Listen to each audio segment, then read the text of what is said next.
Between the silence of the house and in the middle of the night, I suddenly found myself in a situation that I had never imagined. I don't know what made me do it, but curiosity dragged me towards what was happening in the bathroom. Faint laughter, knowing whispers that filtered through the half-open door. I couldn't resist the temptation to sneak up on him, like an intruder in his own home. Never in my wildest thoughts would I have imagined that my in-laws would be involved in something like this. My parents always instilled traditional values in me, where boundaries were sacred. What I witnessed at that moment seemed as unexpected as it was surprising. I heard my father-in-law's voice, hoarse and almost playful, saying to my mother-in-law, "It's okay there honey, or come down a little lower." She, with a flirtatious smile, responded with a tempting whisper, "There it is at the very point, give it then darling, now take advantage and give it without fear." My cheeks flushed instantly, feeling like an intruder in an unknown and forbidden world. The position in which I had my mother-in-law seemed extravagant and unknown to me. I was petrified upon witnessing the scene, without realizing that my father-in-law had detected my presence. His large, penetrating eyes locked onto mine, while he bit his lips in a gesture that awakened an unknown vertigo within me.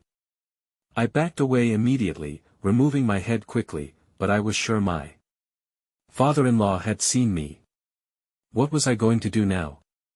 I asked myself, feeling the weight of uncertainty crushing me. I headed towards my room, heart pounding, trying to find an answer to the question hammering in my mind: how would I respond if my father-in-law asked me something about it? It was then, in the privacy of my room, when everything made sense to me. I understood why my husband always urged me to try new things, to explore different styles. That furtive experience in the bathroom had awakened an unknown desire in me, a longing for freedom and adventure, that was facing the limits I had known all my life. Between the whispers of dawn and the aroma of freshly brewed coffee, I was paralyzed. I didn't know how to act in front of my father-in-law. The truth was, I was very embarrassed. I was eager for my husband to arrive as soon as possible, since he is a nightstand in a hotel and works 24/24, and I knew that he would not take long to arrive. At that moment, a sound filtered through the stillness of the kitchen. Someone was approaching, and the person who looked at the door was my mother-in-law. "Help me," he said as he extended his hand to me.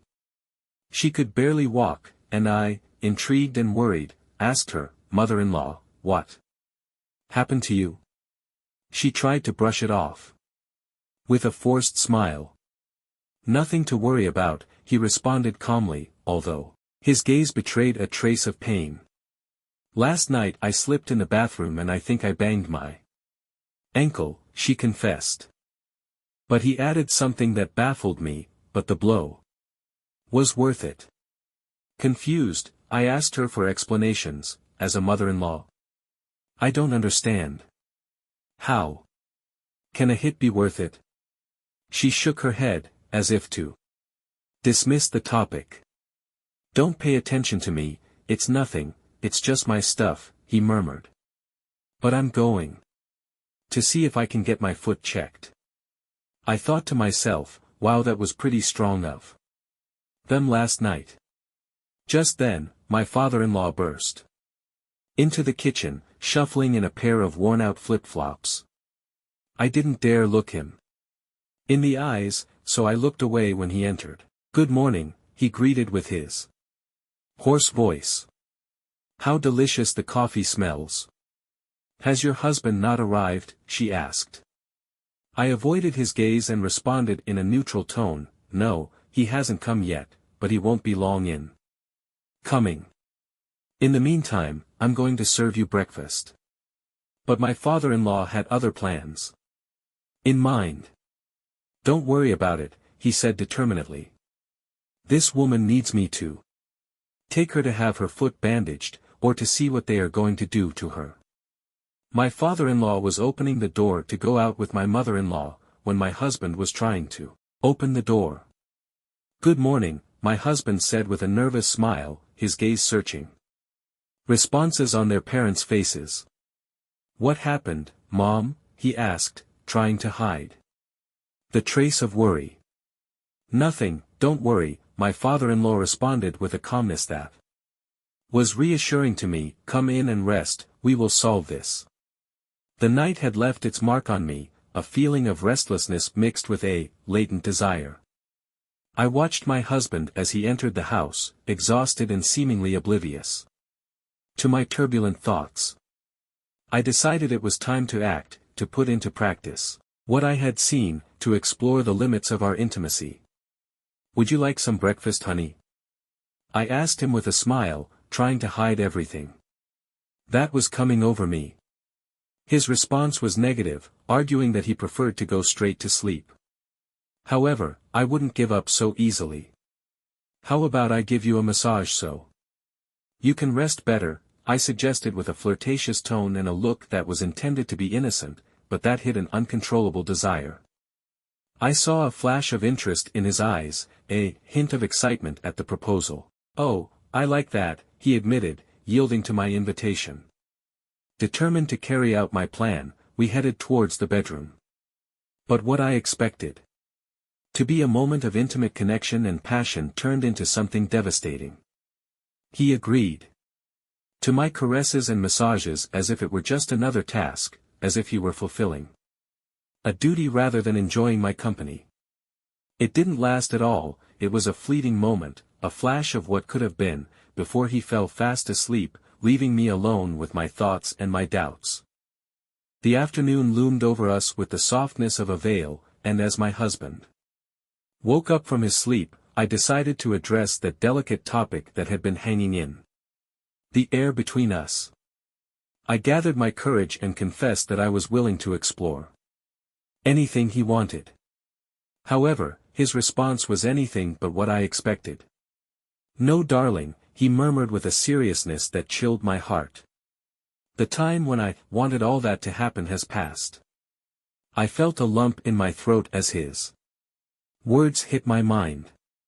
How could it be possible? I told him.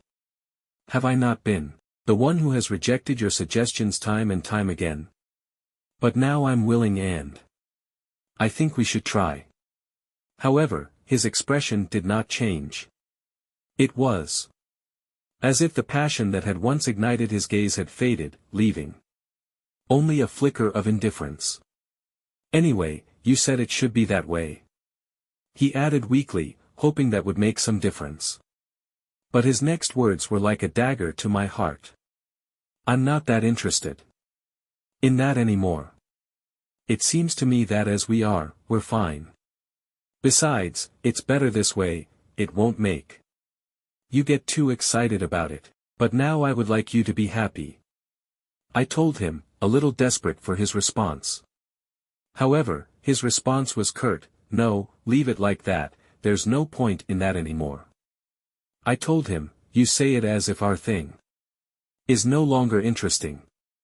Honey, think what you want, you know better, serve me the food, I think it's not there. I have no objection." As my husband soaked in the comforting warmth of the water, I placed the tray of food on the table and allowed myself a brief moment of rest. But as if curiosity were a lingering shadow, my eyes drifted to his phone, which was lying silently next to his plate. A flash of light caught my attention, an incoming message. I hesitated, fighting the intrigue that stirred inside me, but finally I gave in to temptation. The name on the screen was strange, almost insignificant, laundry. But the words that followed, those were a whirlwind of hidden emotions. "You know, no one has ever made me feel as much as you do, darling." My heart hit me with an unexpected force, as my trembling fingers slid the screen to read more. But the sudden sound of the bathroom door opening froze me in place, and my heart stopped dead. I quickly left the phone, where I found it, as if I could hide the shaking in my hands, or the storm of Thoughts raging in my mind. I didn't say anything when my husband came back, but within me, a silent cold began to spread, enveloping every shared memory, every whispered promise. I knew deep down that he was with someone else. The next morning, while I was preparing breakfast, I felt a chill run down my spine when I heard the sound of the door. My father-in-law had entered the kitchen. Although I tried to appear calm, I knew that something in my face betrayed the storm of emotions I had experienced the night before, upon discovering that on my husband's phone. "Is something wrong with you?" my father-in-law asked with a penetrating look that made me shudder. I tried to hide it, I tried to hide the confusion and pain that was gripping me inside. "I see that your countenance is not the same," he continued, as if he could read my thoughts. I decided to divert the conversation to what I had seen the night before, a tactic to avoid talking about what I had seen on the phone. "Yes, father-in-law," I began with a broken voice, "the truth is that I feel a little uncomfortable about what happened the other night. I wasn't looking to see them, it was honestly a coincidence. I don't want you to think that I am like that, spying on you, which I shouldn't." My father-in-law looked at me with his mischievous eyes. "Don't worry," he said calmly. "I can tell you something without you getting upset." I accepted his proposal, promising myself not to let myself be affected, although I didn't know what to expect from his words. "Of course, father-in-law, tell me whatever you want," I responded, trying to maintain my composure. "Well, I will. What I want to tell you is that, I don't know, maybe you want what you saw. Come here, I have it for you too," he said with a smile that made my blood run cold. My thoughts were stirred in a whirlwind of disbelief and confusion. To what extent? What was the human mind capable of reaching? If my husband had sought pleasure outside of our relationship, did that mean he no longer loved me? Had I been to blame for not giving in to his desires from the beginning? Wow, now I said yes. I'm tangled from head to toe. "Father-in-law," I said, struggling to find the right words, "I see where my husband got his tricks from. Now I understand. That gray hair does not make men wise, but rather their responsible decisions. What face do you think I would look like in the mirror later?" I rejected my father-in-law's offer with determination, although in the depths of my being, voice whispered of the bitterness and betrayal that had settled in my heart. "No, father-in-law, thank you, but I'm fine like this," I concluded, trying to maintain the dignity that remained in me, while my world was falling apart around me.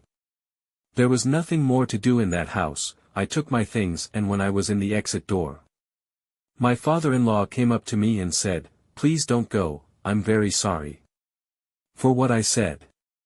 I think I acted wrong. Don't blame yourself for anything, father-in-law, I'm leaving because my husband found a new love. But anyway, it's good that you realized that you didn't do the right thing. See you later," I told him and left. My husband came yesterday to ask for forgiveness and said that he was no longer with that woman. He said that he was willing to do anything with me. I still love, and the truth is I don't know what decision to make. What do you think she should do? I want to thank you for listening and dedicating time to my stories, and before saying goodbye, I want to recommend that you subscribe to my channel and activate the bell, without forgetting to press your thumb up, as a sign that you liked it. A big hug from your friend Lucy. Until next time.